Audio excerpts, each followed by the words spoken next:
So hello everyone, welcome करता हूं आप सबका आज की इस न्यू वीडियो में। तो दोस्तों, आज की इस न्यू वीडियो में आपको बताऊंगा कि आप यूफोन नेटवर्क पर फ्री मिनट्स की तादाद कैसे चेक कर सकते हैं कि आपके यूफोन की नेटवर्क पर कितने फ्री मिनट्स बाकी हैं और कब तक आप इनको इस्तेमाल कर सकते हैं। यूफोन नेटवर्क की सिम पे आप कैसे मिनट्स की तादाद को चेक कर सकते हैं कि आप कितने मिनट्स बकाया इस्तेमाल कर सकते हैं, उसका कोड कौन सा है, आज की इस वीडियो में आपको बताऊंगा। तो चलिए वीडियो को शुरू करते हैं। तो दोस्तों, सबसे पहले आपने अपने मोबाइल के डायलर पैड में आ जाना है। डायलर पैड में आने के बाद आपने सिंपली *707 हैश डायल करना है, यानी *707 हैश डायल करना है।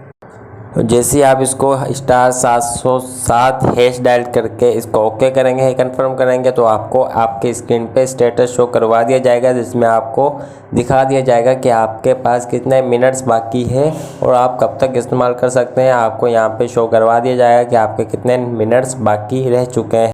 तो ये थी दोस्तों आज की वीडियो, छोटी सी वीडियो थी। उम्मीद करता हूँ आपको मेरी इस वीडियो से कुछ सीखने को मिला होगा। तो वीडियो अच्छी लगी हो तो वीडियो को लाइक करें, चैनल पर नए तो चैनल को सब्सक्राइब करके चैनल का हिस्सा बने, ताकि आपको फ्यूचर में आने वाली तमाम वीडियोज़ की अपडेट मिल सके। जब भी इस चैनल पर कोई टेक के हवाले से वीडियो अपलोड हो तो आपको उसका नोटिफिकेशन मिल सके और आप मेरे उस वीडियो को देख के इन्फॉर्मेशन हासिल कर सकें, मालूमात हासिल कर सकें। तो चलिए मिलते हैं नेक्स्ट वीडियो में। अपना बहुत ज़्यादा ख्याल रखिएगा, दुआओं में याद रखिएगा। Bye bye, take care.